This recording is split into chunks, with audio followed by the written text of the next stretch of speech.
मध्य प्रदेश सरकार में कैबिनेट मंत्री विजय शाह एक विवादित बयान को लेकर गहरे विवादों में घिरे हुए हैं।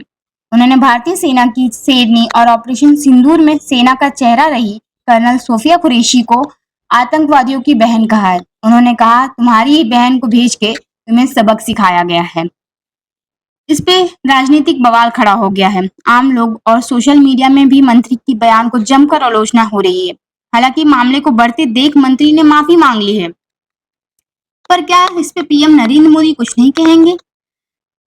क्या जब उन्होंने ये बात कही थी तब क्या ये छोटी सी बात थी? उन्होंने कहा कि उन्हीं की जाति के लोगों को भेज के उन्हें सबक सिखाया गया है। ये हिंदुस्तान में हिंदू मुस्लिम किए बिना नहीं रह सकते। जब तक इन्हें हिंदू मुस्लिम नहीं करेंगे तब तक इन्हें नहीं ये सुकून मिल सकता। वहीं बयान के कुछ घंटों बाद ही मंत्री विजय शाह को भोपाल बुला लिया गया।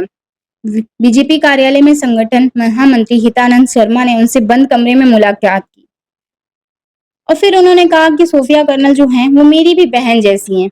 अब उन्होंने ये बात कही, अपना बयान उन्होंने बदल दिया। क्यों? वो तो आतंकवादियों की बहन थी, अब आप उन्हें अपनी बहन मान रहे हैं, आप अपने आप को आतंकवादियों से जोड़ रहे हैं। आइए सुनते हैं उनका विवादित बयान। जिन्होंने हमारी बेटियों के सिंदूर उजाड़े थे, वही कटे पिटे लोगों को हमने उन्हीं की बहन भेज करके उनकी ऐसी की तेजी करवाई। एक बार मोदी जी के लिए जोरदार ताली बजाएं। उन्होंने कपड़े उतार उतार के हमारे हिंदुओं को मारा और मोदी जी ने तुम्हारे समाज की बहन आके तुम्हें नंगा करके छोड़ेगी। देश का सम्मान, मान सम्मान और हमारी बहनों का सुहाग का बदला तुम्हारी जाति की समाज की बहनों को पाकिस्तान भेजकर अगर कोई ले सकता है। और उन्होंने कहा था घर में घुस के मालूम घर में। ये कहता है कि उनकी बहन को हमने भेजा, मतलब किसकी बहन को भेजा? आतंकवादियों की बहन को भेजा या किसके लिए कहा? ऐसे मंत्री को अभी इसी वक्त पद त्यागना चाहिए। नरेंद्र मोदी जी से मेरा आग्रह है, विजय शाह जी की जो भाषा थी, जो उनका बयान था, बिल्कुल गैर जिम्मेदाराना है।